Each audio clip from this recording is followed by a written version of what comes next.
نبي مرتب ويتا يسوس عزي باركا بشركة ملوك أردين نيرو بالنبي نتا تقبلوا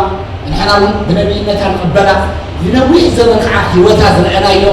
مسكر نتا نسأجرنا نسهم عاجي بعد المركز يجمركم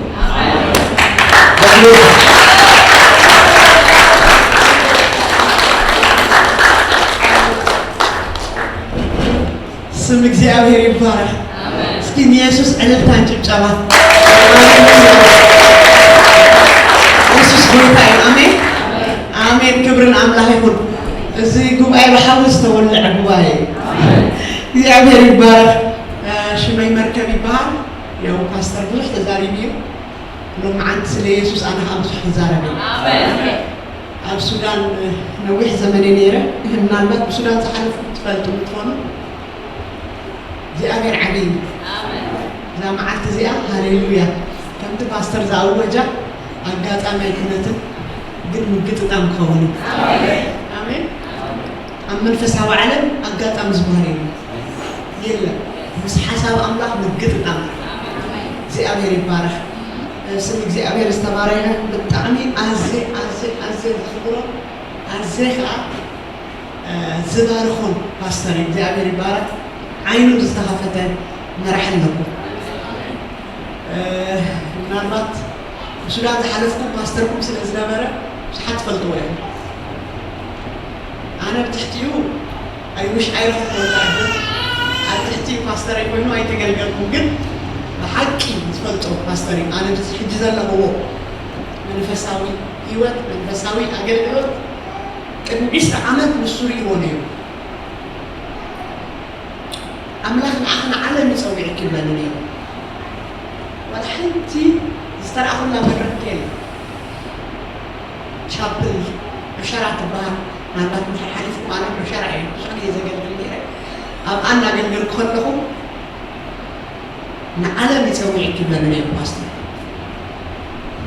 عايز أجلجلون باستراتي عايز تجلس أولهم أنت عين حرينا عين خفت كلهم منفسها عالم تري ما يسبات في تسامي تري زي أبي ربسك جورز للي نقدر تري زي أبي يبارك عينو استخفتها مراح استزلكم عدلنا تعطيكم آمين سكين قوي تعلل تعلل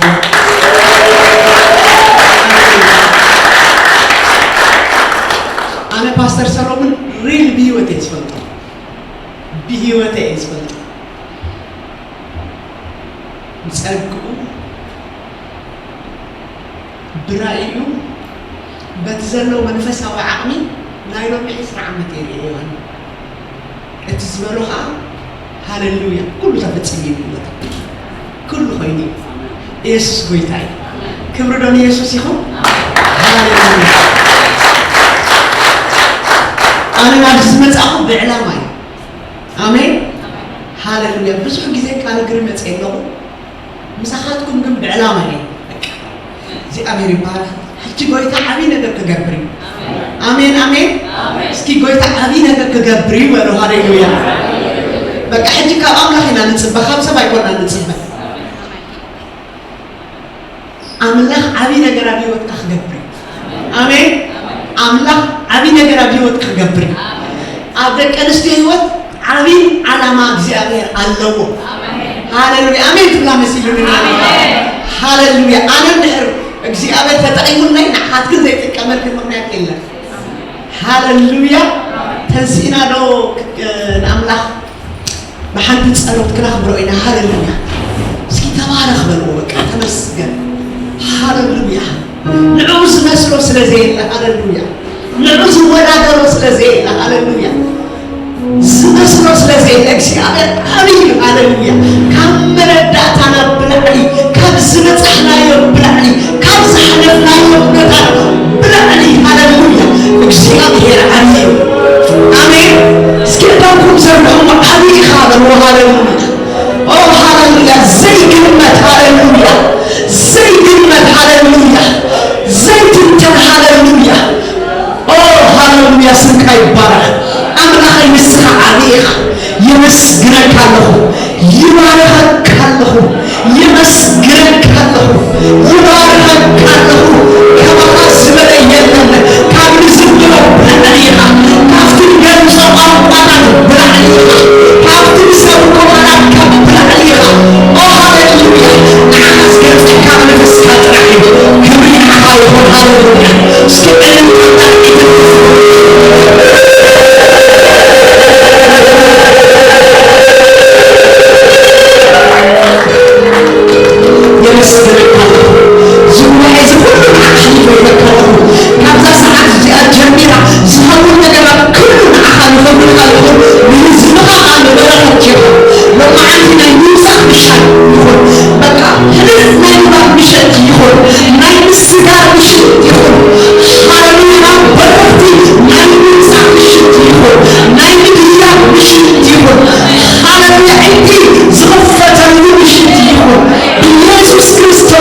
ኢየሱስ ጎይታይ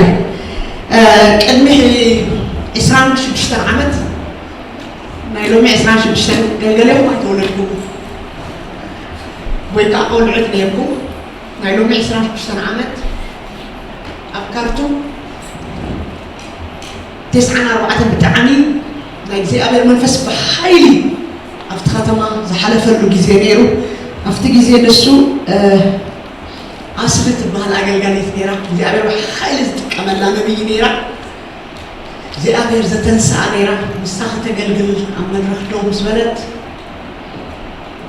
أنا بزعم منفس أملاك سفلت إلي مدحان راح يسفلت دحينا نيرا بتاعت قبيلة فأنا أملاك نيرو نوفتي قل مستنكفتني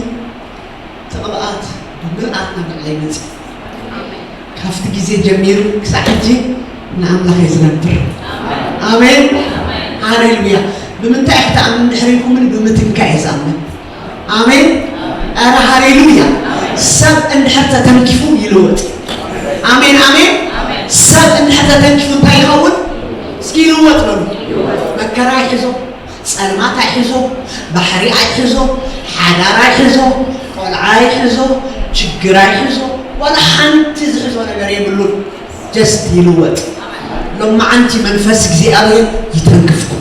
سكي آمين هاليلويا. من لاشكم كمان كم صار يفلت منفس زيادة يتنكفكم. بمن تبغى يتنكفكم. هاليلويا أفتقال حيل الله، أفتقال تأمرات الله، أفتقال مجلس الله، أفتقال كل نجار الله. آمين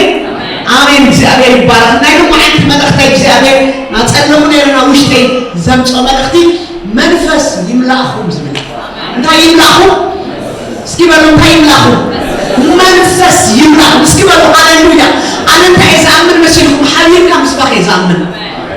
ናይ ነቢያት መንፈስ ምቅርባሪ አሜን ሃሌሉያ ተሓደ ክዛረብ ከሎ ተሓደ ክቕበል ከሎ ሽዒት መንፈስ ይሰርሕ አሜን አሜን ስኢና ንዕዘቦም ካለ ማለት ዝኸውን ነገር የለም ከምቲ ዝጀመርኩ ብምንካኤ ዛምናን ምትንካ ሰብን ተተንጂቱ ሃሌሉያ ንአምላክ ዝነብር አሜን አሜን ሃሌሉያ ገሌኹም ካብ ጎዳ ብትኽሉ ቆፂኹም ሎ ማለት እስኪ አሜን አሜን ዝብል ሃሌሉያ ገና መልእኽቲ ኣይዓለኹም ግን ሎ ማለት ትፈልጡ ካብ ጎዳ ብትኽሉ ወፂኹም ካብ ዝተሓለኹ ምሉክ ወፂኹም መንፈስ እግዚአብሔር ክትንክኽ ጀምር አሜን እስኪ ንዓይ ተንክፈን ንበሉ እስኪ በሉ ሃሌሉያ ንዓይ ተንክፈን ንበሉ ንምንታይ ኣብቲ ቃል እንታይ ኣለዎ ሓይሊ ኣለዎ ተኣምራት ኣለዎ ፈውስ ኣለዎ ምንጋፍ ኣለዎ ኩሉ ነገር ኣለዎ መንፈስ ይምላኹ ኣብ ጥቓኹም ዘሎ ተንኪርዎ እሞ መንፈስ ይምላኽ ኣለዎ ሃሌሉያ ኢየሱስ ጌታ ሃሌሉያ መጽሐፍ ቅዱስ እንድሕር ሒዝና ሃሌሉያ ሓወይ ብምንባብ ክትረዳእኒ ኢኻ ኣብ ኤፌሶን ምዕራፍ 5 ካብ ፍቕዲ 14 ጀሚርካ ክተንብበልና ኢኻ ሃሌሉያ ሎማዓንቲ ናይ መንፈስ ምምላእ ምሽት ሬዲ ዲኹም ተዳሊኹም ዲኹም ንምንታይ እግዚአብሔር ዝቃል እዚ ኣምፂኡ ኣይፈልጥን ግን ሃሌሉያ መንፈስ ምምላእ ክኸውን እዩ አሜን አሜን ሃሌሉያ ካብ ፍቕዲ 14 ጀሚርካ ክተንብበልና ኢኻ ርግዒኩም ትቃል ጥራሕ ስምዕዎ ኣብኡ እዩ ዘሎ ሃሌሉያ ኩሉ ነገር ኣብኡ እዩ ዘሎ እግዚአብሔር ይባረኽ ካብ ፍቕዲ 14 هو ኤፌሶን ምዕራፍ 5 ካብ ፍቕዲ 14 ሕረ ኤፌሶን ምዕራፍ 4 ካብ ጥቕሲ 14 ክሳብ 21 እሺ ድሕሪ ሕጂ ንሕና በቲ ካብቲ ብምጥባቅ ሰብን ንምፍሓስ ስሕተት ዝኸውን ተንኮልን ዝመፅእ ናይ ትምህርቲ ኩሉ ንፋስ ንዮም ነጀውን ንደፋእ ንኽከምን ቆልዑ ምእንቲ ኮይንኸውን ሲ ኖ ካብ ፍቕዲ 14 هو 5 شيريتا ኤፌሶን ምዕራፍ 5 ጥቕሲ 14 ስለዚህ ከዓ ኣታ ደቂስካ ዘለኻ ልቓሕ እሞ ካብ ሙታት ተንስእ ክርስቶስ ከዓ ከብርሃንካ እዩ ይብል እምበኣርሲ ቅንያቱ ክፉእ እዩ እሞ ግዜ ዓዲኩም ከም ለባማት እምበር ከም ዓያሱ ዘይኮነ ከመይ ብጥንቃቐ ከም ትመላለሱ ተመልከቱ ምእንቲ እዚ እቲ ፍቓድ ጎይታ እንታይ ምዃኑ ኣስተውዕሉ እምበር ዓያሱ ኣይትኹኑ ዝርገት ኣለዎ ብወርቂ ኣይትስከሩ ግናኸ ብመዝሙርን ምስጋናን ብመንፈሳዊ ቅኔ ብልብኹም ንጎይታ እናቐረኹምሉ እናደረስኩምሉ ንሓድሕድኩም እናተደራረብኩምን መንፈስ ይምላእኹም ንኣምላኽም ነቦ ስለ ኩሉ ነገር ብስም ጎይታና ኢየሱስ ክርስቶስ ኩሉ ሰዕ እናመስገንኩሞ ንሓድሕድኩም ብፍርሃት ክርስቶስ እዙዛት ትኩኑ ጎይታ ይባረኽካ ኢየሱስ ጎይታ እዩ ክጅምር ከሎ አንተ ደቂስካ ዘለኻ እንታይ ግበር ይብል እስኪ ንቓሕ በሉ ንቓሕ እሞ ካብ ሙታት ተንስእ ሕጂ እንታይ ዝብል ዘሎ አንተ ደቂስካ ዘለኻ እንታይ ግበር ንቓሕ ኢሉ ካብ ሙታት ተንስእ ደቂስካ ኢሉ ካብ ሙታት ካ ተንስእ ደቂሱ ዘሎ ሰብን ዝሞተ ሰብ ሓደ እዩ ዝገብሮ ሓደ ገይርዎ ሕጂ ብዛዕባ እንታይ ዝዛረብ ዘሎ ብዛዕባ እንታይ ዝዛረብ ዘሎ ድሕሪልና ብዛዕባ መንፈሳዊ ድቃት ዝዛረብ ዘሎ ብዛዕባ መንፈሳዊ ድቃት እንታይ ኢሉ ኣታ ደቂስካ ዘለኻ ንቓሕ እሞ ካብ ሙታት ተንስእ ክርስቶስ ከዓ እንታይ ዝገብረልካ እዩ ከብረሃልካ እዩ ሃሌሉያ ኣብ ምትንሳእ ብርሃን ኣሎ ኣሜን ኣብ ምንቃሕ እንታይ ኣሎ ብርሃን ኣሎ ኢየሱስ ጎይታ እዩ ክብሪ ንኣምላኽ ይኹን ሃሌሉያ ሎማዓንቲ ናይ ምንቃሕ ምሽት እዩ ኣሜን ሃሌሉያ ሎማዓንቲ እትናቕዕሉ ምሽት እዩ ሃሌሉያ ኢየሱስ ጎይታ እዩ እስኪ እዚ ምሸት እዚ በሉ ሃሌሉያ ኣነ ዝነቕሓሉ ምሸት እዩ አንተ ዝደቀስካ ንቓሕ እሞ ሃሌሉያ ካብ ሙታት ተንስእ እሞ ክርስቶስ ከዓ ከብረሃልካ እዩ ሰብ እንድሕር ደቂሱ እንታይ ይኸውን ከም ዘሎ ኣይፈልጥን ሰብ እንድሕር ደቂሱ እንታይ ይኸውን ከም ዘሎ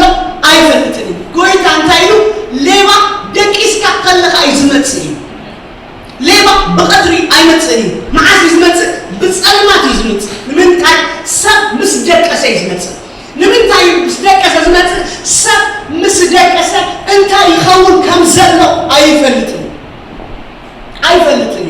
ሪኢኹም ኣለኹም ሽዑ ምስ ደቀስካ ዝመፅእ እንታይ ክኸውን ከም ዝኸውን ኣይፈልጥን ኢኻ ሰብ እንታይ ዝፈልጥ እንድሕሪና ከም ዝርቀስ ይፈልጥ እዩ ምስ ደቀሰ እንታይ ከም ዝኾነ ኣይፈልጥን እዩ ምስ ተበራበረኻ ኣይፈልጥን ኣበይ ከም ዘሎ ዝፈልጥ ምስ ተበራበረ ለከ ደቂሰ ዘለኹ ትብል ኣይኮነን ምን ክትበራበር ሰዓት መን ኢኻ ኢኻ ትርቅስ ኣይኮነን ንምንታይ መስኢልኩም እቲ ሰዓት እንድሕር ዘይተመሊኡ እቲ ድቃስ ሒዙካ ስለ ዝኸይድ ኣብ ምዉታት መንገድ ኢኻ ዘለኻ እንታይ ይኸውን ከም ዘሎ ኣይትፈልጥን ኢኻ ኣብ ልዕሊኻ ሰብ ይዛረብ ኣሎ ኣይትፈልጥን ኢኻ ኣብ ሕልሚ ዓለም ኢኻ ዘለኻ ኣብ ምዉታት ዓለም ኢኻ ዘለኻ ካብኡ ዘንቀሓትካ ነገር የድልየካ ኣሎ ኣረ ሃሌሉያ እሞ እንታይ ኢሎ ክርስቶስ ከብረሃልካ እዩ ሃሌሉያ ሎመዓንቲ ክርስቶስ ከብረሃልካ እዩ እስኪ ኣሜን ሃሌሉያ ክርስቶስ ከብረሃልካ እዩ ሕጂ እዚ ከምዚ ኢሉ ምስ ተዛረበ እምበኣሲ ከም ልባማት እምበር ከም ዓያሱ ኣይትኹኑ እዩ ጊዜ ዓድሉ እዩ ሃሌሉያ ሰባት ምስ ነቕሑ ኣበይ ከም ዘለዉ ስለ ዝፈልጡ ንጎሆ ሰብ ክነቅሕ ከሎ እንታይ ዝገብር ኣበይ ከም ዘሎ ይፈልጥ መጀመርያ ምብርማር ዝበሃል ኣሎ የሱስ ጎይታ እዩ ሃሌሉያ ብዛዕባ ምንቅሓት ኮንኩን ኣነ ዝሰብኽ ኣነ ዝሰብኽ ሎመዓንቲ መንፈስ ይምላእኩም ዝብል እዩ ኣሜን ስም እግዚኣብሔር ይባረኽ እዚ ጉባኤ እዚ ኦልሬዲ ዝነቅሐ ጉባኤ እዩ እስኪ ኣሜን ሃሌሉያ ገልገለኹም ናይ ምስባር ገፅ ይርአልኩም ኣለኹ ኣሕዋተይ ኣነ ሎመዓንቲ ዝዛረቦ መንፈስ ምንታይ በልኩም ይምላእኩም ግን ክጅምር ከሎ እንታይ ኢሉ ኣታ ዝደቀስካ ንቓሕ እሞ ኢሉ ሃሌሉያ ካብ ሙታን ተንስእ ክርስቶስ ከዓ ነገረካ ከብረሃልካ እዩ ንጎሆ ምስ ተንሳኻ መጀመርያ እንታይ ክትገብር ከም ዘለካ ይርዳእካ እዩ ምስ ተንሳኻ ኦልሬዲ ኣእምሮኻ ምስ ነቕሐ እንታይ ክትገብር ከም ዘለካ ይርዳእካ እዩ ደቂስካ ከለኻ ግን እንታይ ክትገብር ከም ዘለካ ኣይርዳእካን ምስ ተንሳኻ ግን እንታይ ክትገብር ከም ዘለካ ስለ ዝርዳእካ ምንቲ ኣፀቢካ ክትበራበር ገፅካ ትሕፀብ ኣይኮነን እዩ ውዑይ ነገር ትሰቲ ክዳንካ ትኽደን ስራሕ ከለካ ናብ ስራሕ ትኸይድ ቆጠሮ ከለካ ናብ ቆጠሮካ ትኸይድ ትምህርቲ ከለካ ናብ ትምህርትካ እዚ ኩሉ እንታይ ዘርእየና ምንቃሕ ዘርእየና ኣረ ሃሌሉያ ደቂስካ ከለኻ ግን ኣይትኸይድን ኢኻ ደቂሱ ከሎ ዝኸይድ ኣሎ ኣሕዋተይ ኣረ ኣሎ ዶ የለን ምስ ነቓሕካ ትኸይድ ምስ ነቓሕካ ኩሉ ነገር ትገብሮ ሕጂ ጳውሎስ ክዛረብ ዝነበረ ብዛዕባ መንፈሳዊ ነገር እዩ በቲ ንነብሮ ግን መንፈሳዊ ነገር ይኸርየና ግን ሕጂ እንታይ ግን ጊዜ ዓዲካ ይብለካ ዝነቕሐ ሰብ እንታይ ዝገብር ድሕልኩም ንጊዜ ይዘይብለካ ኣሜን ኣሜን ዝተበራበረ ሰብ ሃሌሉያ ዝበርሃሉ ሰብ ኢየሱስ ዘብርሃሉ ሰብ ጊዜው ስቂሉ ኣይሓልፍን እንታይ ይኸውን ጊዜው ይዕድጎ ኣሜን ከም ዓያሱ ዘይኮነስ ከም ለባማት ይብል ዝደቀሰ ሰብ ከም ዓያሱ እዩ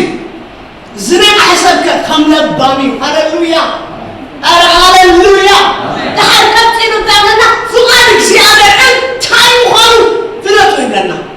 ፍቓድ እግዚኣብሔር እንታይ ምዃኑ ዝበልጥ ሰብ ዝነቕሐ ሰብ እዩ ሪኢኹም ኣለኹ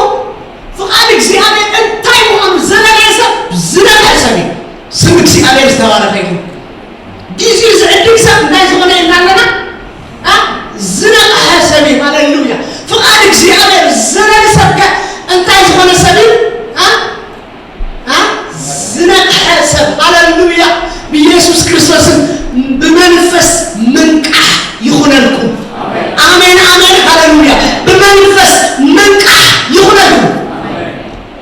ስም እግዚኣብሔር ይባረክ ቀፂሉ እንታይ ይብለና ብምንታይ ትስከሩ ይብለና ብወይኒ ኣይትስከሩ ይብለና ዝርገት ኣለዎ ዝርኽርኽ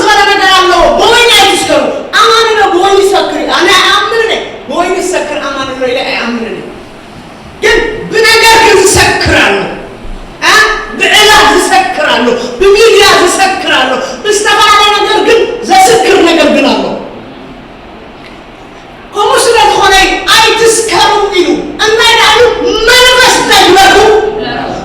ሃሌሉያ ሐጂ ናመኑ ተነጤ መንፈስ ታይበሩ ይምላሁ ይሉ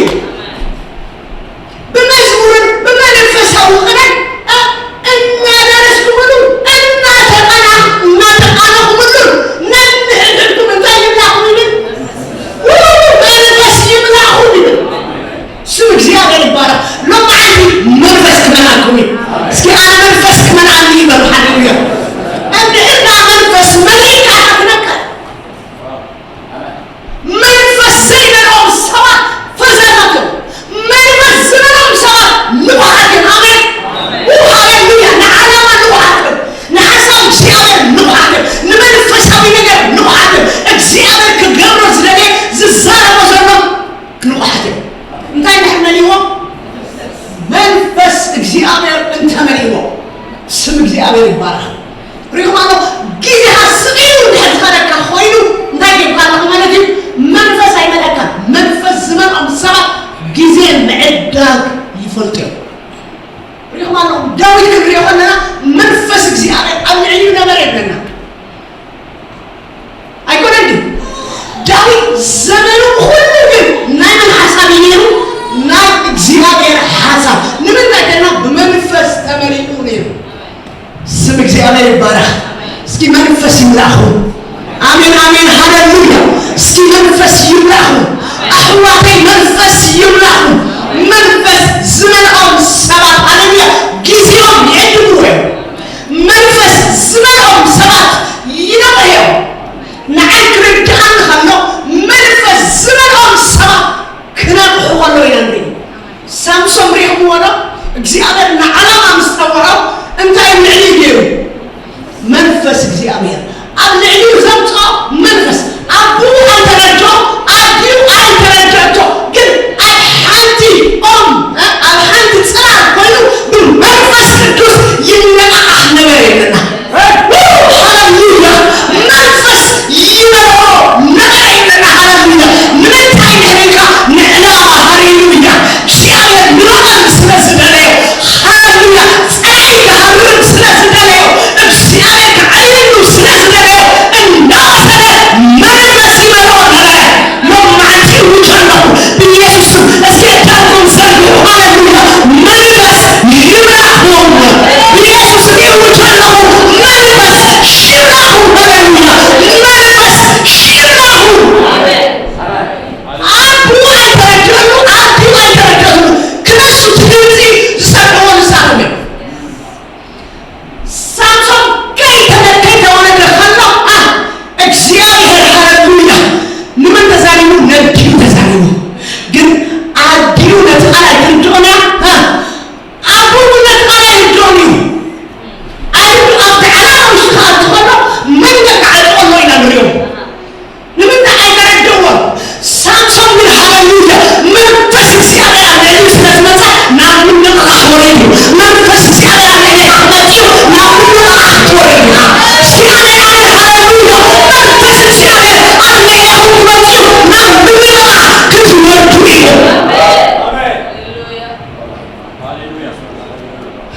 ዕላማ እግዚአብሔር ክተመትከሊ መንፈስ እግዚአብሔር ይምላኽ ዕላማ እግዚአብሔር ክረኽበ ክትበይ መንፈስ እግዚአብሔር ይምላኽ ክትከይ ክትበይ መንፈስ እግዚአብሔር ሽላኽ ሃሌሉያ መንፈስ ዝመራው ሰባት ሃሌሉያ ክብክብ ኾኖ የስርያነ ሃሌሉያ ክወፅ ኾኖ የስርያነ ንዓላማ ክኾን ኾኖ የስሪ ኢየሱስ ጎይታ እዩ ሳምሶን ንምንታይ እግዚአብሔር ከም ዘነቃቅሖ ዘሎ ሃሌሉያ ዝተረድአሉ የለን እግዚአብሔር ግን እንዳወሰደ መንፈስ እንዳመልአ የነቃቅሖ ነበረ ሽዕልከ ጢሚሉ ውሽጡ ምስ መልአ እግዚአብሔር እቲ ማዕፆ ፊትሉ ሕጂ ናብ ሰፈር ፍልስጤማውያን ክወርድ ምስ በለ አቡ ራዲኡ ንህልሞ ሪኹም ኣለኹ ኖ ብስጋ ገይሮሞ ብስጋ በመንፈስ ተቀብሎ በስጋ ተገልጾ ሪኻላ መንፈስ እንደዚህ ከንከካ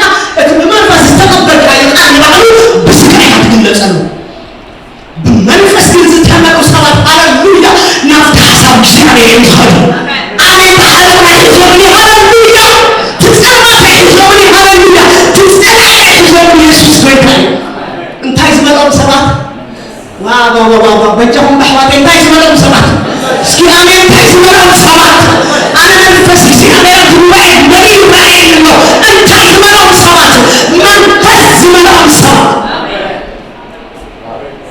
ሽዕክ ጓዓዝ ጀሚሩ ክኸይድ ጀሚሩ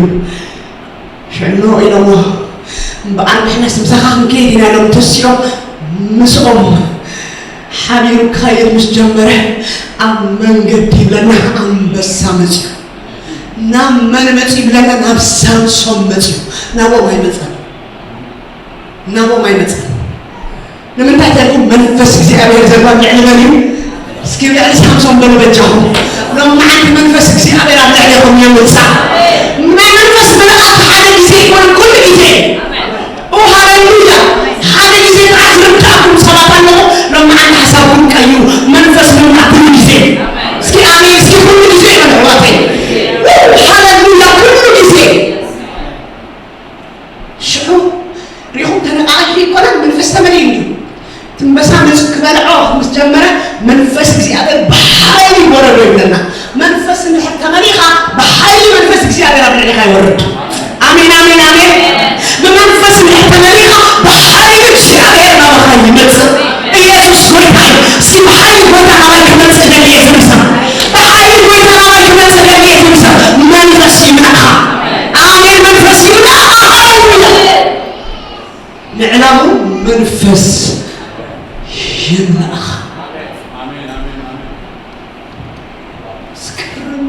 ብጣዕሚ ዝገርም እዩ ናብኡ መፀ ይብለና ናብኦም ግን ኣይመፀን ሽዑ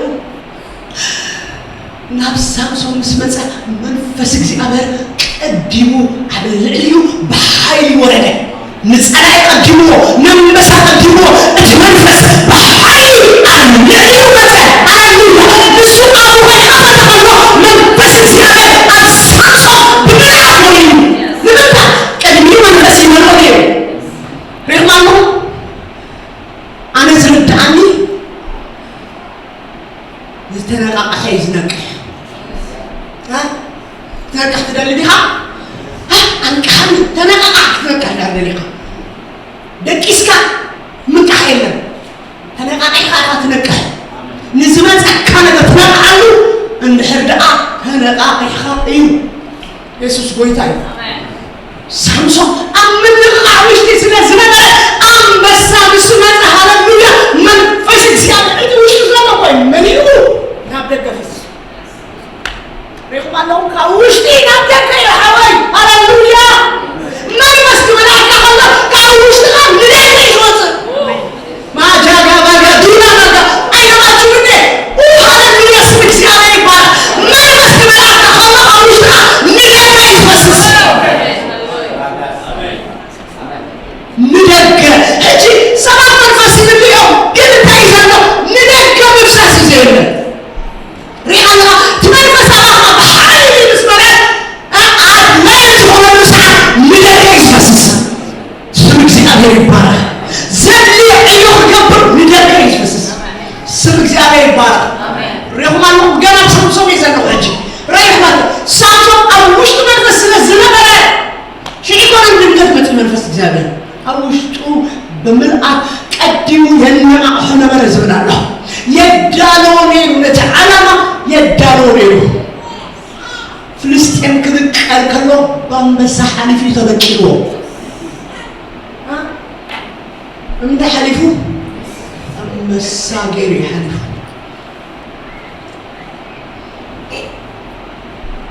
ሓሊፉ ቀዲምዎ ነቲ ኣንበሳ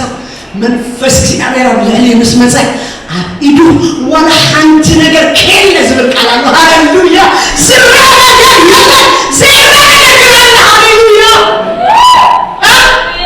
ዝረአ ነገር ኣብ ኢዱ የለን ዘይረአ ነገር ግን ኣብ ውሽጡ ኣሎ ዝኾነ ነገር ኣብ ውሽጡ ኣሎ ሃሌሉያ ዝመልኣክ ኣብ ውሽጡ ኣሎ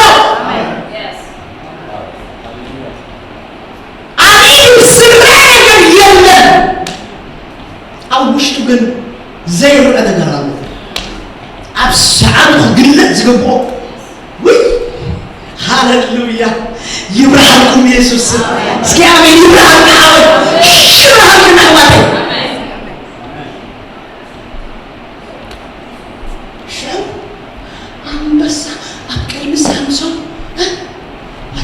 ኣይኮነን ቆራሪፅዎ ዝብል ቃል ኣሎ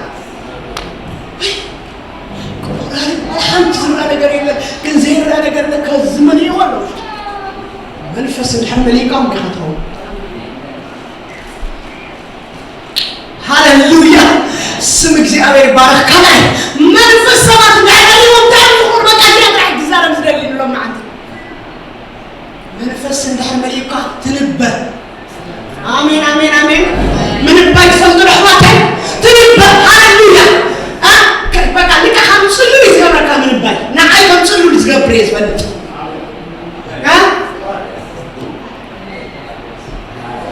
ንእዩ መፂ ዘንቲ ዘፍሰሳሉ እንታይ ዝዕምድ ኢሎም በቃ ምን ባይ ምዕባል ማለት ሕዋቴ ብመንፈስ እንዳትብል ዝኾንካ ዝራእይ ይኮነ ዘይራእይ ዝራእየካ አሜን ሃሌሉያ ዘይራእይ ነገር ይዝራእየካ ኢየሱስ ጎይታ እዚ ግን መንፈስ እግዚአብሔር ዝናው ተባባየ እዚ ብሂወትካ ፕራክቲስ ትገብሮ ነገር እዩ ትዛረበሉ ነገር አይኮነን ትሰብከሉ ነገር አይኮነን ሪል ብሂወትካ ዝሓልፍ ነገር እዩ ዘይርአ ነገር ምዝራብ ትጅምር ስም እግዚአብሔር ይባረክ መንፈሳዊ ዓለም ምርኣይ ትጅምር እንድሕር መንፈስ ተመሊእኻ ኣራይ ትንበር ሃሌሉያ ሳምሶን ተራ ሰብ ነይሩ ኣድጊ ጠፊኡ ኣድጊ ክደሊ ካብ ዓዲ ናብ ዓዲ ካብ ከተማ ናብ ከተማ እናዞረ ኣድጊ ንሪኡ ናይ ኣቦይ ኣድጊ እናበለ ከይሓሰበው ግን ናብ ሓደ ቦታ በፅሐ ብኢየሱስ ክርስቶስን እውጫን ወዳው ማለሉ ከይሓሰብክዎ ናብ ሓደ ቦታ ብፅሑ ከይሓሰብክዎ ናብ ሓደ ቦታ ብፅሑ ኣሜን ቤተለኹና ኣሜን ቤካ ክትመፂኢኻ ይኖ ዝተለቐቐ መንፈስ ስለ ዘሎ ወፅአ ኣነ ወፅእ ትረግኒ ኣነ ማዓንቲ ወይ ኣብዚ ናይ ተሓልሎ ማዓንቲ መንፈስ እግዚአብሔር ክመፅእ ኣሎ ሃሌሉያ ናብ ዘይሓሰብካዮ ዝፍንወካ ሪኢኹምዎ ዲኹም ኤልያስ እቲ ናይ ኣክዓብ ኣገልጋላይ ዝነበረ ኪድሞ ኤልያስ ተገሊፅ ኢልካ ንገሮም ዝበሎ ክታክትለኒ ኢልዎ እታክትለኒ ኤልያስ እኮ ከምዚ ኢለ ምስ ተዛረብኩሲ ካብ ወሲዱ እግዚአብሔር ናብቲ ተወሰደካ ኸይዎ ሪኢኹም ኣለኹም መንፈስ እግዚአብሔር ድሕር መፂኡ ናበይ ከም ትኸይደ ይፈልጥ ዲኻ በቃ ንፋስ ናብ ዝነፍሰሉ ስም እግዚአብሔር ይባረክ ሪኢኹም ኣሕዋተይ መንፈስ እግዚአብሔር ንድሕር መፂኡካ ትንበእ የብለካ ዘለኹም ኣድጊ እናደለየ ኣብ ሓደ ናይ ሰማይ ምስጢር ስራሕ ዝርድኦ ነቢያው በፂሑ ሃሌሉያ ዘይርአ ዝርኢ ዘይርአ ዝርኢ ብኢየሱስ ስም ይነሱ እዛ ከተማ ማጃጋባካ ቶራባጋድያ በቃ ሰማይ ዝርድኦ መንፈሳዊ ዓለም ዝርድኦ መንፈስ እግዚአብሔር ዝርድኦ ሃሌሉያ ኣብኡ በፅሐ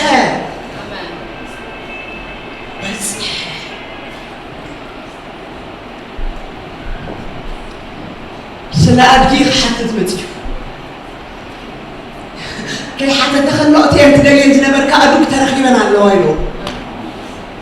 ኣይሓተትን ገና ክሓትት ክብል ከሎ ተረኺበን እየን ቅድሚ 3 መዓልቲ ኢልዎ ሽዑ እግዚአብሔር ካብ መን ሰዊርዎ ካብ ሳኦል ሰዊሩ መንገዲ ይፅሉ ንኤልሳ ገሊፅሉ ካብኡ ግን ሰዊሩ ንምንታይ መንፈስ እግዚአብሔር ደልይዎ ኣሎ ሎማዓንቲ ዘንከራተተካ ነገር ናብዝናብ ዘብለካ ነገር ንዓኻ ይሰወረልካ እኮ ምስ መንፈስ እግዚአብሔር ተራኸብ ኣብኡ ለውጡ ዘርብሓወል ሪኢኹም ሽዑ ምዕራፍ ቀይርዎ ኣጀንዳ ኣቐይርዎ ለዊጥዎ ብሓደ ግዜ ሽፍት ገይሩ ዘይሓሰቦ ምስኡ ውዒሉ በሊዕዎ ዘይፈልጥ በሊዑ ዋይ ሃሌሉያ በእናም ዝረኽበካ ነገር ክነግረካ ፈሰናብተካ ይሎ بيسوع كريستوس وجالهم كابسلهم عند جميل زي حسبكم ونجر أبيوتكم يخو زي حسبكم ويقول زي حسبكم وحسبكم زي حسبكم ومن حسب الله هاللويا يسوع كوي تاي كبرنا الله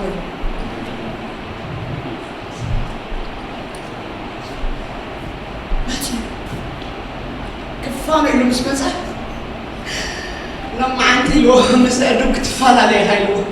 تفعل عليها أبكرني هاي له منفس زيابيه نباها متصيله كأن أدوك already جزالاتني رجع أركز بحالة تدلني إن زي تفلت أنا كره مكاي من قد هايو هاللويا زي تفلت أنا قد بنت أبلغهم ريدي هم أحواتي لما عندنا نخطهم ما نفس يبلغهم هاللويا لو تبزا ختم أحمد ستوينو منفس يبلغهم هاللويا سمك زيابير بارك زمن سنجر كنجر كايلو زجات مكة نجر كنجر كاتيام بقالو برسعيم أتيم يمجزو كابساول تحبيهم جزو ماتو بوزون بيزومين ريهم ما لهم حجك كلمة هاجر إلو هاللويا منفس زيادة عن العلاقة بحيلي كمان تسيلو هاللويا بحيلي منفس زيادة هذا اللي عليهم ينسى أنا حجي كم سئل يقولوا سأول انتهي لهم زمان لسه أيرجع من انتهي لهم زمان لسه منفس زيادة قبل عليها ينسى عاد قدر يزوجس منفس زيادة قبل عليها ينسى ما رتبو قليل نقرأ يقول انتهي كم زمان لنا أيرجع لنا كابوس كذا منفس زيادة بحالي قبل علي سأول بتي سأول من هذا موتا بتيجي لنا هاللويا أم نبيات قوي بتيجي لنا هاللويا أنتي أم نبيات تقرب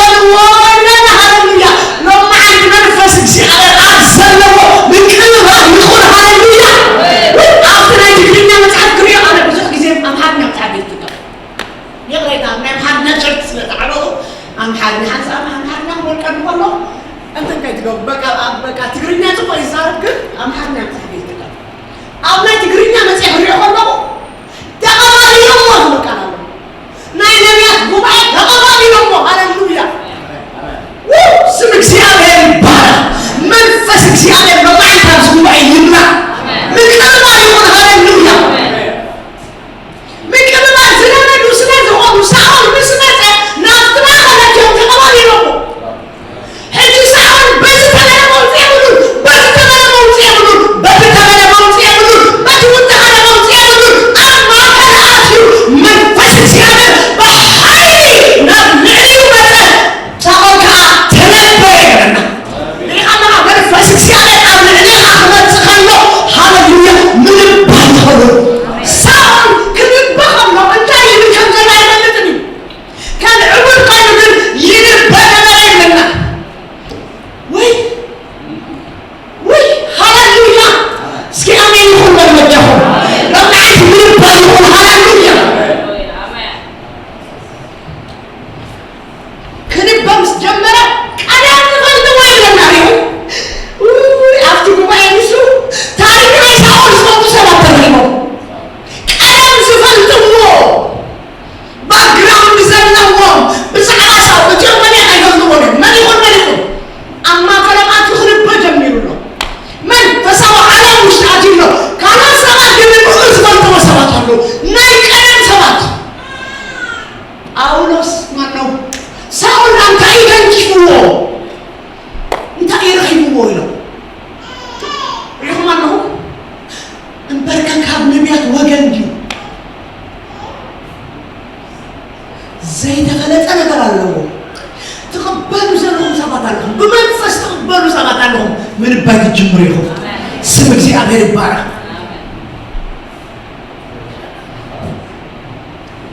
ساول شعن شعيتا منفس እግዚአብሔር ኣብ ልዕሊኻ ብሓይሊ እንተመፅዩ ኣብ ሂወትካ ለውጥ መፅእ ኣሎ ማለት እዩ ኣሜን ኣሜን እንታይ መፅእ ኣሎ ለውጥ መፅእ ኣሎ ሳኦል ብግምት ይዝኸይድ ነይሩ أدوك مدلاي بقمتي زخيدوني كان منفس እግዚአብሔር ኣብ ልዕሊ ምስ መፀ ዘይፈልጦ መንፈሳዊ ዓለም ከን ብጀሚሩ መንፈስ እግዚአብሔር ኣብ ልዕሊኻ እንድሕር መፅዩ ትፈልጦ ነገር ዘይኮነ ዘይትፈልጦ ነገር ምግባር ትጅምር ትፈልጦ ነገር ዲኻ ምድጋም ትነድሓወይ ሓድሽ ነገር ምግባር ንመርካ ዝኾነ እሱ ናበልኩም ትዝምሩ ኢኹም ኣይነው ግን ክነግረኩም ሓድሽ ነገር ምግባር ማለት معاسي سيدكم من فس استمرها بيتفلتوا ነገር ይخطكم حدش ነገር ይገብር እግዚአብሔር كل ጊዜ حدش እግዚአብሔር صاحب حدش ነገር ትገብር ትخل من فس እግዚአብሔር ክትምላ ናብ ዘይትፈልጡ ይخطكم ሃሌሉያ ስም እግዚአብሔር ይባረክ መንፈስ ገይምላኹ እስኪ መንፈስ ገይምላኹ ምሕዋቴ እስኪ أنا منفس كمن أدل الله وتبلو دلهم ريدهم سبات زتنا لهم سبات لك عن سامسون زتنا لهم هاللويا أتصرف زلهم أمسنا ما يزلهم هاللويا زيادة ما يكمتيو تبلو زلهم هاللويا وجلهم منفس لهم منفس زيادة نمن يزمت سنحركم من أمسنا ما يزلهم زتنا سبابيو قويت هذا دك أنا زاملت زي هاي رجلوا تايلو عم يرسالة تايلو خوف بلو كي توتو لمن تاي يحرقوا محطات منفس زي عمل أباخو كور رجلوا هجي بملص باي منفس يمين ريخ ما له اتخال سلاز تقبلوا بملص باي منفس سلاز نبرو العليهم منفس وريدو سبباي تكون كلها بحقي نبخاي سمت آمين آمين لو ما أنتي متسببا يخو آمين آمين لو ما أنتي محتاجكم مزيد حواتي سأقول كم استنبه اتقال تايب لنا نسيلكم نبرختي وزعي لنا لك تنفس نبرختي أوتيمو ريخم عنه نبزي حسبكم وعزمينكم منفس እግዚአብሔር ኣብ ልዕሊ ኩሉ ሕርመት نبزي حسبكم نبرختي وزع هاللويا منفس كمان أكخلو نبي خاتوت نبرختي خاتوت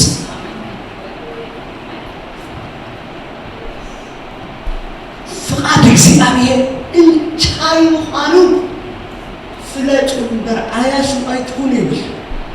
መንፈስ እግዚአብሔር ዝመልኦም ሰባት ፍቃድ እግዚአብሔር እንታይ ከም ዝኾነ እዮም ዝፈልጡ ስምዖን ዶሪኹም ኣለኹም ኣነ ብዛዕባ ስምዖን ክሓስብ ከለኹ ብጣዕሚ እዩ ዝገርመኒ ኣብቲ ናይ መወዳእታ ዕድመ እዩ ነይሩ ግን ትጉህ ሰብ ነበረ ይብለና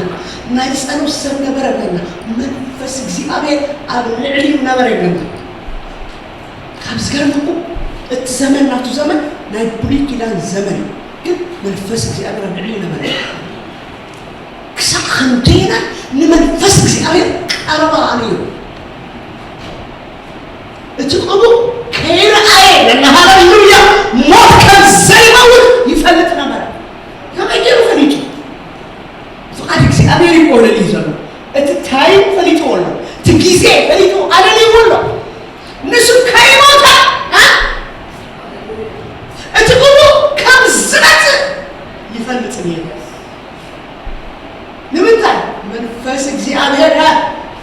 ኣብ ልዕሊኡ ነይሩ شعب لنا بمنفس لنا نفس مقدس مزا منفس بهذا مليك هاللويا نعطيك واحد مزا الله بمنفس يعتمد شعب ما يتكبر مالك الناس واحد مولع تجمر حاول كذا تجمر يسوع سنوي جاره كانوا مجمرهم هاللويا بمنفس يعتمدهم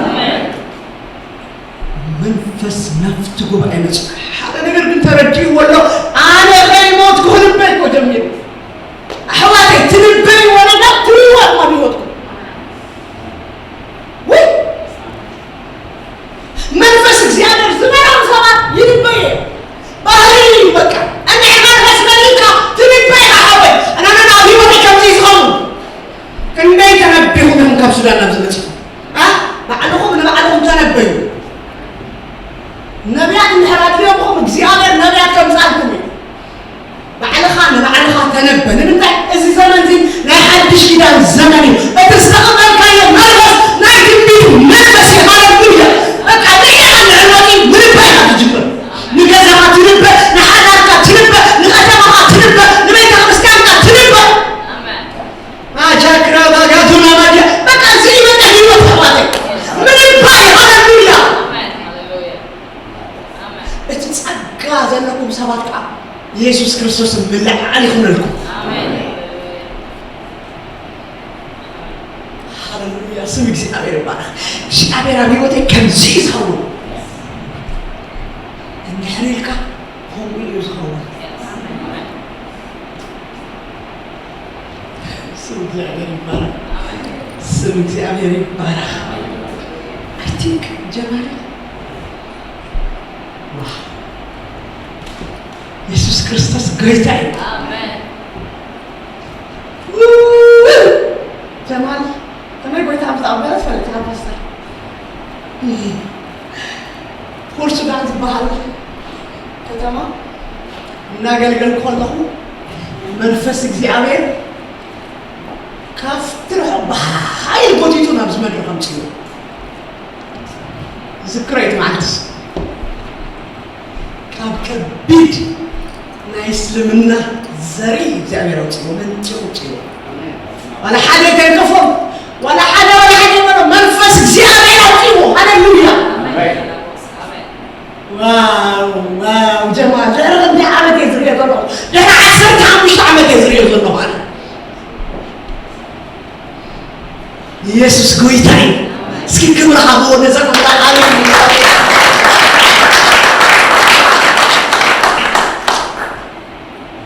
በብዙሕ መከራ ይሐንፍ يذكرني معنا أصدق يذكره ቤተሰቡ ከቀትሉ ወደ ሊዮ ከፖርቹጋል ንካርቱም መጪ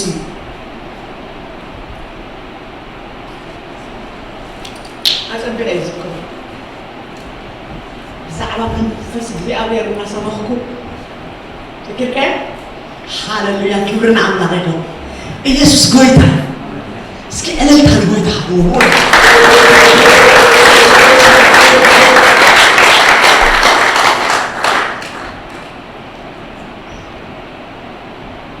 ጌታ ለማ ትክትንክፈኩም እስኪ አሜን ክትንክፈኩም ይሕዋታ ሃሌሉያ ጌታ አብይ አሜን አነ ቢወት ስለስፈንጠው ጌታ አዘይ ተፍቅረው ሃሌሉያ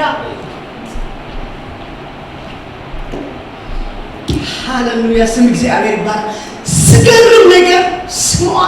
በመንፈስ ናፍት መቅደስ ታይገበረ መጸኛ መጀመሪያ ተነብይ ይሁ እንዳይሉ አነ ሃሌሉያ ከይሞትኩ እትቁሙ እንዳይገብሪሉ ክመጽ ክሪዮ ከነይ ነቢያት ለዘበለው ቃል ተዛሪቦ ተጸብዮ ኢለው ክንደይ ሰባት ተስፋ ዘውረጾም ቃል ኢየሱስ ክመጽ ዝብል ቃል ክውለድ ዝብል ቃል ሸውዓተ ሜትር 60 ዓመት እዮም ዝብሉ ናይ መጽሐፍ ቅዱስ ምሁራን ሸውዓተ ሜትር 60 ዓመት ይወስድ እዮም ዝብሉ ብዙሓት አገልገልቲ በዚ ቃል ዝተፈተኖም ሓሊፎም ስምዖን ግን እቲ ዘመን አለልይዎ ነይሩ አለልይዎ ነይሩ ንምንታይ ተልኩ መንፈስ እግዚአብሔር ኣብ ልዕሊኡ ነይሩ ንትቕቡ ከይረኣኹ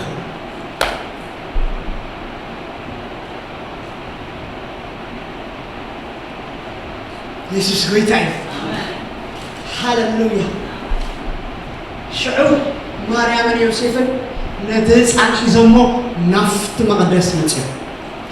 ብዙሓት ህፃውንቲ ኣብቲ መቕደስ መፅኦም ከመይ ገይሩ ኣለልዩ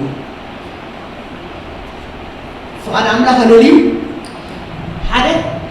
ጊዜ ኣምላኽ ኣለልዩ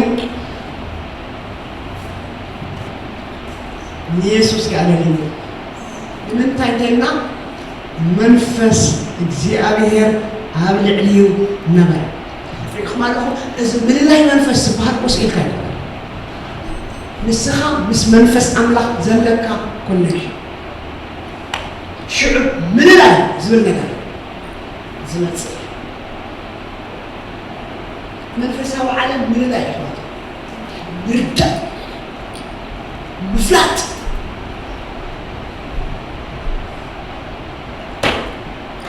ኢየሱስ ጎይታ ሃሌሉያ መንፈስ ምልላይ ይኹን ሎ መዓንቲ ኣገልገልቲ መንፈስ እግዚኣብሔር የድልየኩም ኣሎ ዶ ሃሌሉያ ህዝቢ እግዚኣብሔር ሃሌሉያ መንፈስ እግዚኣብሔር የድልየና ኣሎ ዶ ቤተ ክርስቲያን ሎሚ ዘድልያ እንታይ ይድሕሪልኩምኒ መንፈስ እግዚኣብሔር ጥራሕ ኣሜን ሃሌሉያ እቲ ናብ በረኽቲ ዘውፅእ ከምቲ ቅድም ፓስተር ክብሎ ዝነበረ ምስቲ ናይ እግዚኣብሔር ዓላማ ዘገጣጥመካ ምስቲ ኣምላኽሲ ኣባይሲ እንታይ ክገብር ከም ዝደልስ ክፈልጥ ደልየ ዝብል ሰብ ኣሎ ከምኡ ገፂሙ ንፈልጥ ኣነ ኣምላኽ እንታይ ክገብር ከም ዝደሊ ብሂወትካ ዝፈልጥ ትደሊ መንፈስ ይምላኽ መንፈስ ተመሊእካ ነቢይ የድልየካ ነቢይ ዘድልዮም ሰባት የሎም ኣይበልኩን ነቢያት ናይ ቤተ ክርስቲያን ዓይኒ እዮም ኣንኦም እየ ዝኣምኑ ነቢያት ዓይኒ እዮም ግን ንሕና ዘድልየና እንታይ እዩ መንፈስ እግዚኣብሔር እዩ መንፈስ ተመሊእኻ ንስኻ ነቢይ እንድሕር ረኺቡካ ውይ ዕድለኛ ኢኻ ክትፈልጦ እዩ ዝረዳእካ ካልኣይ ምፀልካኒ ኣብ ውሽጥኻ ዘሎ ምድልጋል ኣብ ዘመን ዘሎ እንታይ ምዃኑ ተፈሊጥኩም መንፈስ እግዚኣብሔር ክመልኣና ከሎ እቶም ነቢያት ዘምፅዎ መልእኽቲ እንታይ ምዃኑ ይርዳእና በቃ ንምርግጋፅ እዮም ዝመፁ ናባኻ ሽዑ ስትኹን ኢልካ መታውጣ ኣሜን ሪኢኹም ኣለኹም ንሕናት መንፈሳዊ ዓለም ስለዘይንርድኦ እንታይ ከም ዝኾነ ኣይመርሃልናን እዩ ሃሌሉያ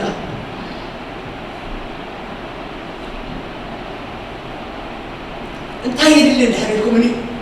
መንፈስ እግዚኣብሔር ኣሜን ሽዑ ነቢያት ተመፅኦም ናብ ካልእ ቦታ ኢና ንኸይድ ሃሌሉያ ኢየሱስ ጎይታ እስኪ ሎም መዓልቲ ኣነ መንፈስ ክመልኣኒ ይበልበጃኹ ሃሌሉያ በቃ ከምኡ ተፀበዩ ሕወተይ ከምኡ ተፀበዩ ሓደ ቃል ኣሎ ብጣዕሚ ዝፈትዎ ቃል ኣሎ መልኣኽ መፂሲ ነቲ ማይ ምስ እናወፆ ቀልጢፉ ዝኣትው ይብለና ካብ ዝኾነ ሕማም እንታይ ይኸውን ነይሩ ይሓዊ ነበረ ብለና ቀልጢፉ እንታይ ዝገብር ቀዲሙ ዝኣትው መንፈስ እግዚኣብሔር ኣብ ልዕሊኻ መፅእ ከሎ ቀዲምካ ኢኻ ኮኔክሽን ትፈጥር እንታይ ማለት እዩ ከምዚ ማለት እዩ ኣይትብለኒ መንፈስ እግዚኣብሔር ክመፅእ ከሎ ቀልጢፍካ ክትከይድ ኣለካ ኣክቲቭ እዩ ዝገብረካ ንምንታይ ሃሌሉያ እቲ መንፈስ ባህሪ ይኹም ስለ ዝኾነ ሕጂ እንታይ ዘድልያ ቤተ ክርስቲያን ደግሞ ቀልጢፍካ ምስ መንፈስ ሕብረት ምባል ቀልጢፍካ ምስቲ ሓሳብ ኣምላኽ ሕብረት እዚ ኩሉ ግን መንፈስ እግዚኣብሔር ኣብ ልዕሊኻ ተዘይመፅኡ ኣይከውንን እዩ ኢየሱስ ኣብቲ መቕደስ ምስ መፀ ስምዖን ሓሊፍዎ ኣይከደን ተገጣጢሙ ተሓቋቂፉ ምስቲ ዝፅበዮ ዝነበረ ሃሌሉያ ንሰብ ዘይርድኦ ንዑናዕ ዝርድኦ እቲ ተስፋ ሓቂፍዎ ሪኢኻ መንፈስ እግዚኣብሔር ኣብ ልዕሊኻ መፅእ ከሎ እቲ ተስፋ እንታይ ትገብሮ ተሓቅፎ ምስቲ ዝዛረቦ ዝነበረ ምስቲ ዝንበዮ ዝነበረ ምስቲ ዝእመኖ ዝነበረ ኣሕዋተይ እምነትኩም ብዘይ መንፈስ ኣምላኽ ምንም ዝሰርሖ ነገር የለን ንምንታይ መሲልኩም እምነት ቃል እዩ ትዛረቦ ቃል تزسلط أمني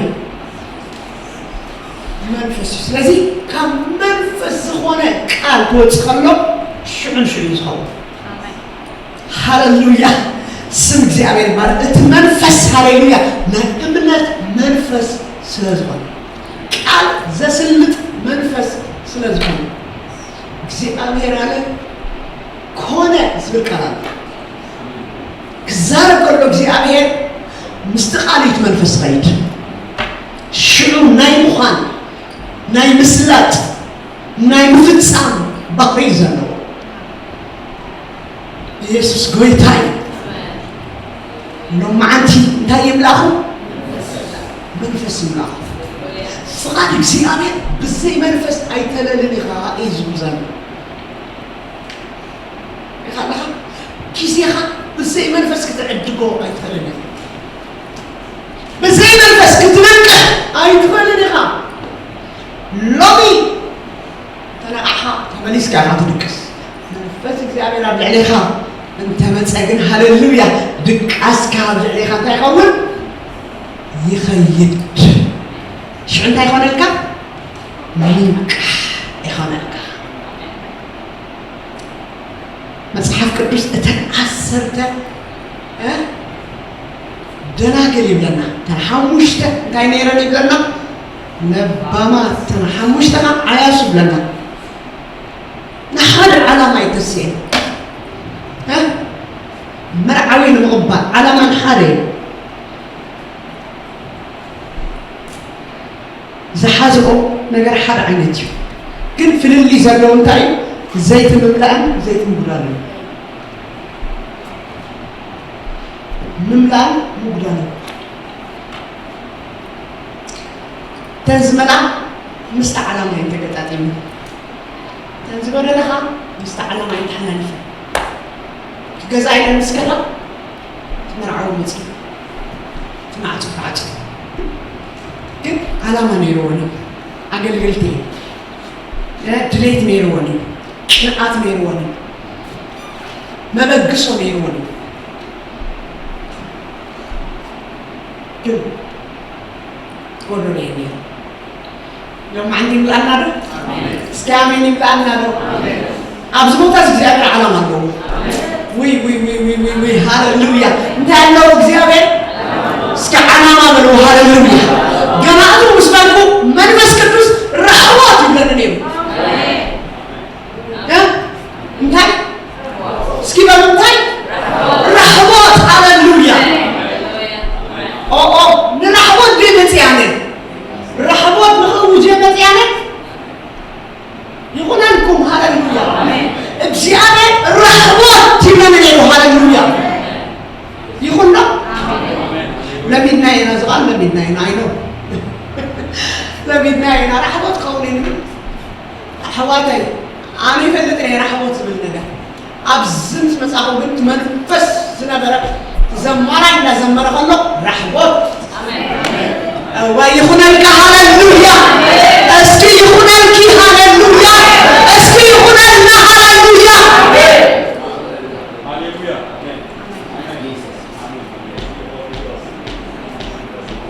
أكلت لميدنا هنا I know منفس እግዚአብሔር ግን አይለመድም ሕይወቴ ሎሚ ካለ ካውን ኸልዩ ነዛአመነ ካለ ካውን ኸልዩ ሓደ ቃል ተዛሪበ ናመወዳእታ ገጸክ መጽ ሓደ ጊዜ ከምዚ ኮይኑ ካብዚ ካብ ኤሌመንተሪ ተስኤ ንጀር መናኸትኩ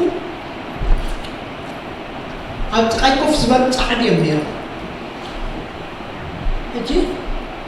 ሓደ ቃልና ውሽጢ ይመጽ ሓድሽ ነገር ክገብረ ንሱኻ እጂ ክበቁል እዩ ዝብል እጂ ካብ ድምፂ ሰምዑ ዘለኹ ቁልሕ ተበልኩ ኣብ ጥቃይ ዘለኹ nam ጻዕዲ እዮም ተቃልሱ ግን ስኢሉ ኣብ እዝነይ በቃ ስኢሉ ይሁላዕ ከም መብራት ይሁላዕ ኣብ እዝነይ በዚ ቃል እዚኣ ወሪደ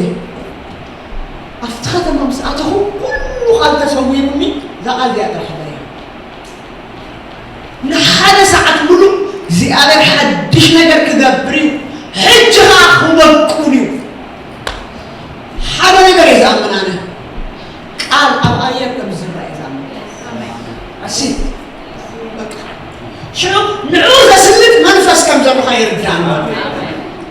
ሃሌሉያ ንምንታይ እግዚአብሔር ካብ ኣፈይ ዝወፀ ቃል ኢሉ ሃሌሉያ እንታይ ይገብር የስልጥ ካብ ምን ዝወፀ ካብ ኣፈይ ዝወፀ የስልጥ ሕጂ እቲ ቃል ንመን ይዝዘዝ ማለት እዩ እስኪ እግዚአብሔር ወለ ሃሌሉያ ንዑ ይዝዘዝ ሕጂ እቲ ተነባየ እቲ ተዛራባይ ኣብ ኣየር ይዝዛረብ ግን ኣይስልጥን ጽባሕ ኢሉ ነቢይ ኤልሳ ኣብ ሰማርያ ኢሉ እኽሊ እንታይ ክግበር ኢሉ ክሽመት እዩ ክሽመት ሓገዝ ክሽመት እኽሊ ክሽመት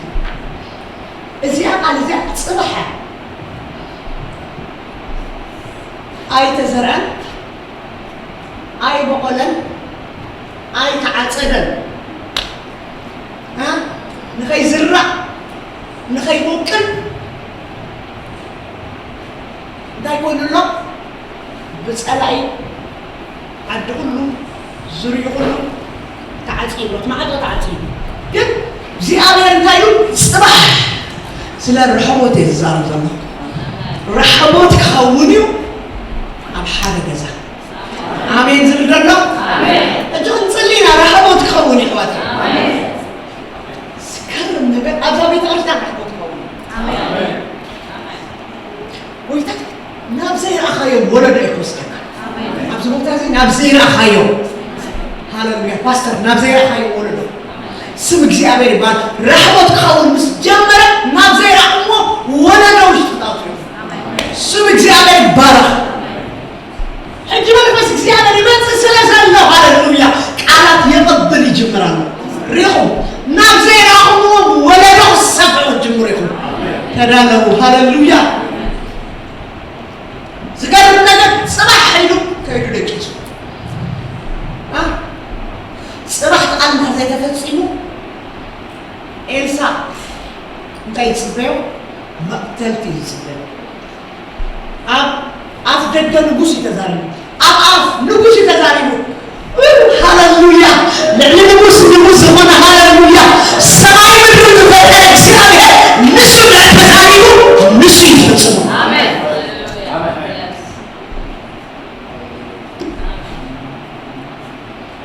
ኣብ ቅድሚ ሓደ ንጉስ ይተዛሪቡ ግን ኤልሳ ኣፍ ኮይኑ ዝተዛረበ ናይ ነገስታት ንጉስ ይተዛሪቡ ነቲ ቃል ንሱ ዘይደቅስ እግዚአብሔር ሃሌሉያ ኤልሳ ከይዱ ደቂሱ ሕጂ ብዛዕባ ምስላጥ እየ ዝዛረብ እቲ ቃል የስልጥ ነቲ ዝተለኣኾ መልእኽቲ የስልጥ ብዘይገድስ ከመይ ክኸውን እዩ ከምዚ ክኸውን ኣይትመራመሩ ኣሕዋተይ ጽባሕ እኽሊ ክሽመት ኢሉ ከመይ ኢሉ እንድሕር ተባሂሉ ኣይተዘርአን ኢለኩም ኣይበቆለን ኣይተዓፀደን ጽባሕ ኣብቲ ግዜ ንሱ ደቆም ሓሪዶም ዝበልዕሉ ዘመን እኽሊ ክሽመት እዩ ኢልካ ብስነ ኣእምሮ ዘይከውን ነገር እዩ እግዚአብሔር ግን ልዕሊ ናይ ሰብ ኣእምሮ እዩ ሃሌሉያ ልዕሊ ኣተሓሳስበካ እዩ ሃሌሉያ ልዕሊ እቲ ዝመታሕካዮ እግዚአብሔር ናይ ሰብ ኣእምሮ ፀቢ ክንዛ ትርእይዋ ዘለኹም ከማ እግዚአብሔር ግን ልዕሊ ኩሉ እዩ አሜን ሽዑ እቲ ተዛረበ ንባዕሉ እንታይ ምዃኑ ይፈልጥ እዩ ደስ መፂሉ ተዛሪቡ ኸይዱ ደቂሱ ንዑ ኣደቂሱ 4 ለምጻማት እግዚአብሔር ኣተስይዎ ብለይቲ ዝኸዱ እግዚአብሔር ከዓይን ሕረል ዓይን በቃ ወይስም እግዚአብሔር ይባረክ አሜን ትብሉ መሲሉ ምን ይው ሪቁ አባቴ እግዚአብሔር ከዓይን ሕረል ዓይን በአኻ ይዛረብ በተሓደ ኣይሰርሕ በቃ ኣነ ክዛረበ ጽባሕ ክኸይደ እቲ ዝተዛረበ ቃል ግን እሙን ነቲ ቃል ከስልጥ ኣብ ማእከልኩም ከዓይን ሪኹም ኣለኹም ኤልሳ ከይዱ ደቂሱ ጽባሕ ክትመፅያ እስኪ ጽባሕ ክትመፅያ በሉ ጽባሕ ክትመፅያ ሃሌሉያ ሎም ንዓንቲ ከም ዝመፀት ጽባሕካ ክትመፅያ ጽባሕ ምስ መፀትካ ድሕሪ ጽባሕ ክትመፅያ ድሕሪ ጽባሕ ምስ መፀትካ ዝመፅእ ከለዉ ኢኻ መፅእ ድሕሪ ዝመፅእ ከለዉ ኢኻ ዋላ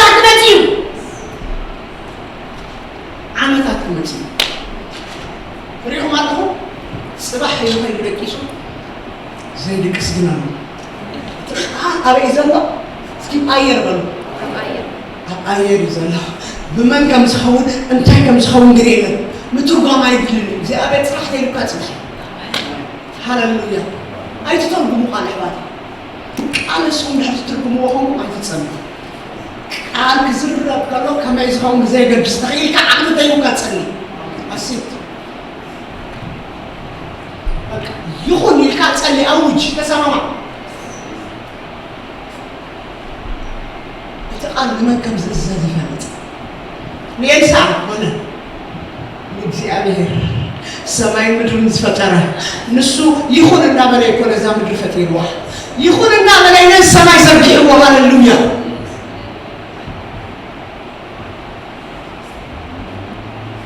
وي سنجزي عليه بارا لعلا يمريكو دكيسو إلسا دكيسو كويتا أوه لمسامات كتسيع مسخان بكس خايمنو أيقولوا لي غلط إنسا خيدو بلايت خالد سامات تسيو لك كي تزرع ها كي بقولك كي تعصريت زمان تخللو أجزاء الزرعيو ساتيرايو سمت زرعيو ريخا زيابك ترح زرعيو زيابك كزارب كلهم انتا كم زدبريت ودي زمان عالم كم مفتاح زيابك لو من تاكم تقول فليترين إذا قال إذا خمس السبق فليترين نعاي غاشاي نعها غاشاي نزي أنا من غاشاي نجزيو بس عطي كلنا غازلنا أفتر ندو تيزيو هاللويا الساتمون إخذ ما يكم زونا فليتا ما يكونون كيدون كين موت إلو أقارن يتدعيون بزعبه أقارن بكا ها وك قبل مش جمروا ما يبصح سراويت تمتي كيرو بزعبه إخوانه صلاة إسرائيل بتيرو بيسوس لما أنت بزعبه كم بصح سراويت أمشي صلاتها يمتنا أيضا في زمانك يمتنا وي الله من تخلى زايد تنتلايين زايد تنكلمين نعالي سنيس زارب زمو سكين عايز من هاللويا يلا زي نكتب كل صوت سلام زي تنزل نفسنا وي هاللويا يمن تعالوا صلي ايمن اتاكسي على كم ساعه تتفضل واي ما بي وقت عمل كم ساعه كنت صلاه المغرب 5 بارا كانت تفضل تلقى سلازي نقول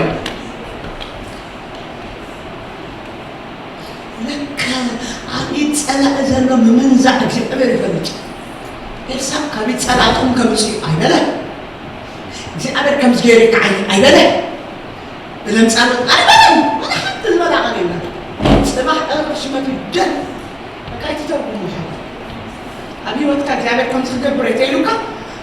كم تزبلك تحت زرع وكم جام كبريلوني بكايلوني هاللويا صلاح اسم سجن بتقال سجاخوي شمت كانوا تقلبري أملاحنا نايت أمرات أملاحي بين خير وداوي هاللويا أنا زعلت أتعني سوته بينها تأمرات تكبر ردا زي بالكامل تقول حق زي بالكامل بينها تأمرات تكبر እግዚአብሔር በልዩ ተአምራት ይገብራል። አሜን አሜን። ስም እግዚአብሔር ይባረክ።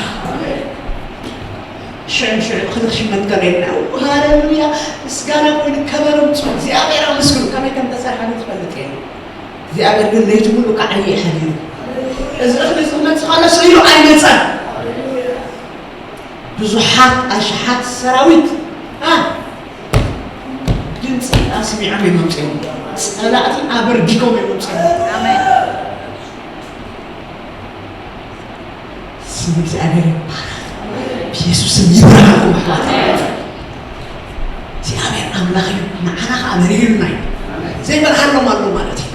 لكن سيابير أملاخك مخانو አምላክነቱን ክበርሃል ቀውናለሁ አምላክ ወሃኑ ክበርሃል ቀውናለሁ እግዚአብሔር ይባርክ አዲስ ነገር ተገብሩ ነው ልጅ ቃል መጽለይ ከይደ زال زاوجي ፕሮግራም ስተወደ ፓስተር ጸውልኝ ለማ አንተ ይሉኝ እግዚአብሔር حدش ነገር ተገብሩ صح በቁልኝ ተውጅ ነርኪሉ انا ممكن منفس እግዚአብሔር አውጅ انا بقى አይደራደር ነው ቃል ቆይ ቃል ይበቃል ሲት ከእግዚአብሔር አብዞ ጸቃ ከምድረስ ልጥራህ ይፈልግ በቃል ያብዝ መስኪያና ሃሌሉያ እግዚአብሔር ዝበረ ከም ዝገብር አሚን ይሁን አሜን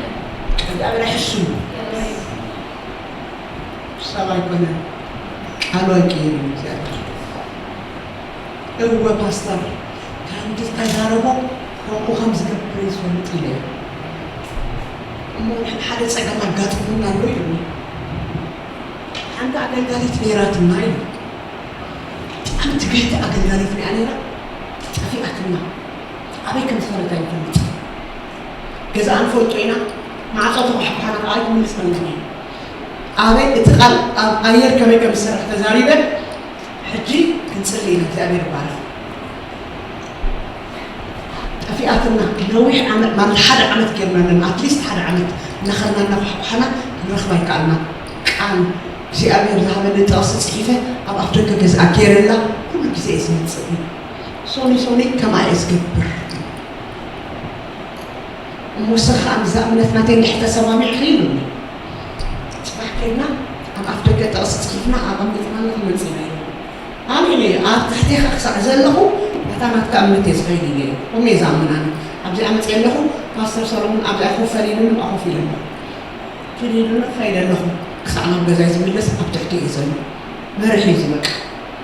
أبدي خاص عزله كاز بركاز كبريلي أنا من حال نجار أمني أب أير تقال نفتح جزء خمسة أبتو أمني أب أير تمجيرون ده معاه خوي ما تجلس كيدنا تزجبر مسؤول تيجي سمانا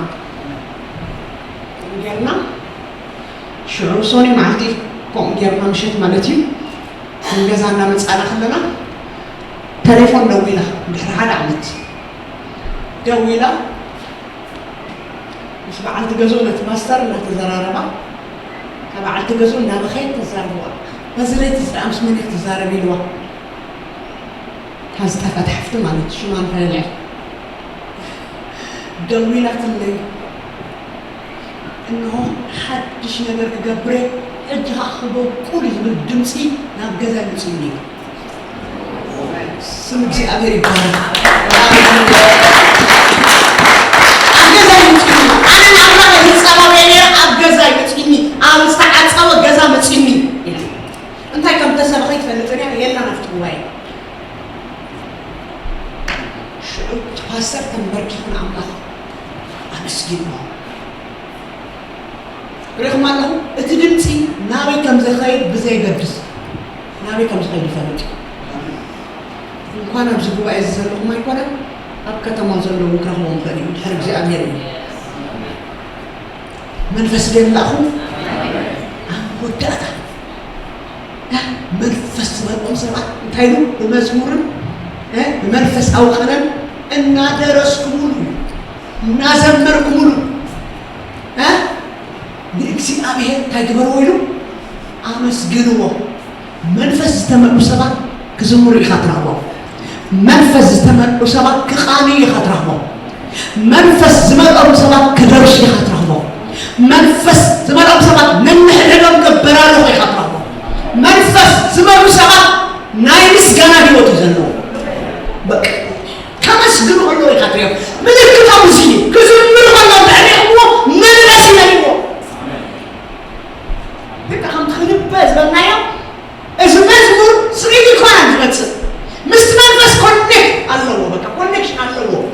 إذا بقنا يصير كمان مستمنفس زيادة ريوم أنا جاوي منفس مستمن أنت يقبرنيرو ها يقبرنيرو يخالينيرو أبصار زنبرة منفس زبارو زنبرة بمقنعي أيكون عندي حواتي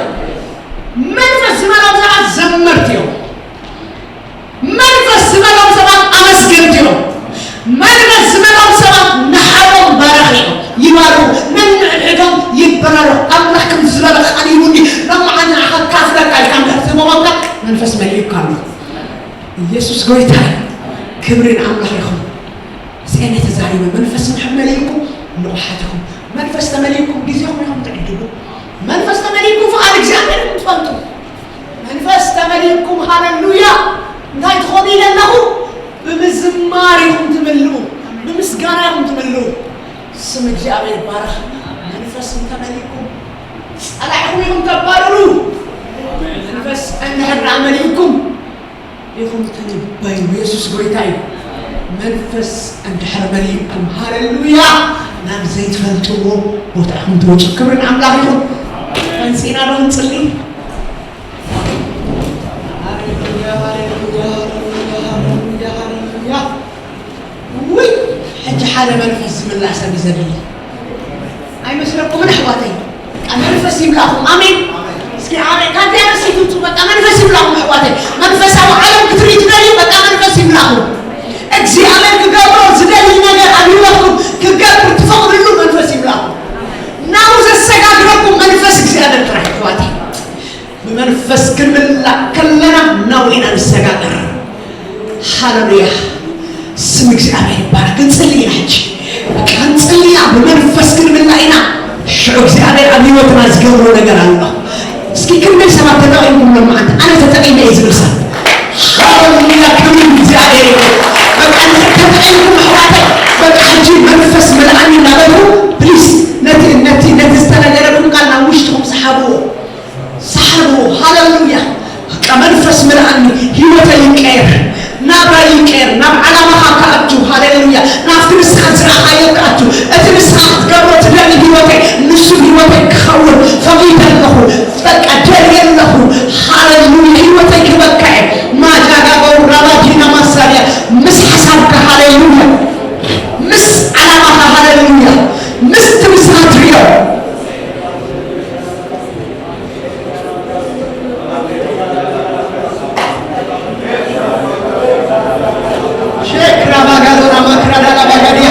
እስኪ መንፈስ ቅዱስ እንድትተመለኩም በቋንቋታት ምጸላይ እንድትተረጉሙ